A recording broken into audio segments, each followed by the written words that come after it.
All right, it's Tuesday morning, folks. Let me catch you up real quick with what's going on in the overnight session.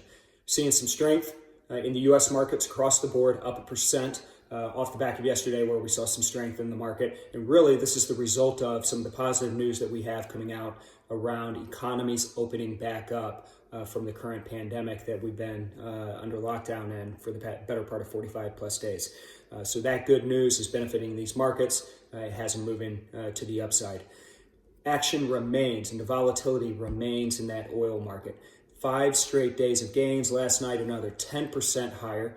So we're trading about $22 a barrel in WTI. However, the question on the street and what people are talking about this morning is, are we getting a little ahead of ourselves in oil? There still remains demand issues. There still remains concerns around storage.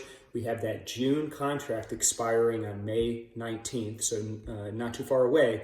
That leaves and provides quite a bit of room for some downside pressure. So be aware of that. Keep that in mind. A lot of folks out there talking about that. It's yet to play out, but it still remains a possibility. Other areas. Last night, European Central Bank came under some scrutiny by German authorities for some of the actions they've taken with regards to the stimulus plan and how it's not necessarily up to snuff.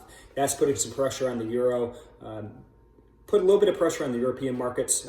They're trading off the highs that they had seen overnight. But again, nothing significant at this stage.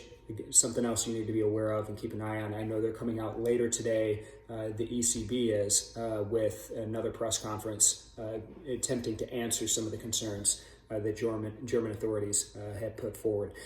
Big week on tap again. Remember, we've got big numbers coming out on Friday with the April jobs report. Get in there today on Nadex. Make your prediction for non-farm payrolls, which we talked about.